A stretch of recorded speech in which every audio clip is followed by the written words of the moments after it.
Assalamu alaikum wa rahmatullahi wa barakatuh. Un djinn peut-il être la cause d'infertilité chez l'homme ou la femme, ou même peut-il causer des fausses couches? Eh bien, il faut savoir que cela est possible. Cela est possible. Le mal occulte peut être la cause de nombreuses fausses couches chez les femmes, ou même d'infertilité.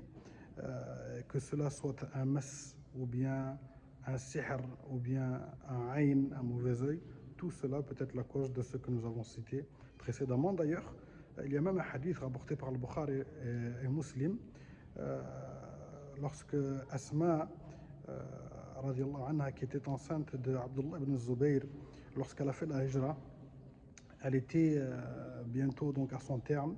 Arrivée à Quba, elle a accouché de son enfant. Alors ils l'ont ramené au messager d'Allah sallallahu alayhi wa sallam, qui l'a pris, qui l'a mis sur ses genoux, puis il lui a fait at-tahnik, c'est-à-dire il a pris un peu de date qu'il a mis dans sa bouche, qui s'est mélangé donc à sa salive, et puis il l'a mis dans la bouche de cet enfant-là, de ce bébé-là.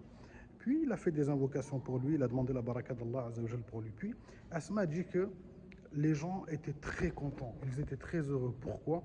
Déjà, premièrement, parce que c'était le premier bébé, le premier enfant qui est né dans l'islam, subhanallah alim.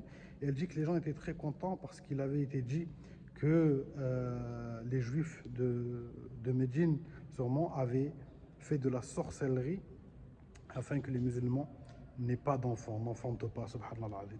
Et donc, ils étaient très contents qu'Allah Azza wa Jal a déjoué leur plan et que il leur a octroyé donc un enfant. Donc oui, le mal occulte peut être la cause de ces problèmes-là. Inch'Allah ta'ala, ce sont des choses qui peuvent être soignées. On fait des invocations, le Coran, et on fait le ruqya, Inch'Allah ta'ala, wallahu a'lam.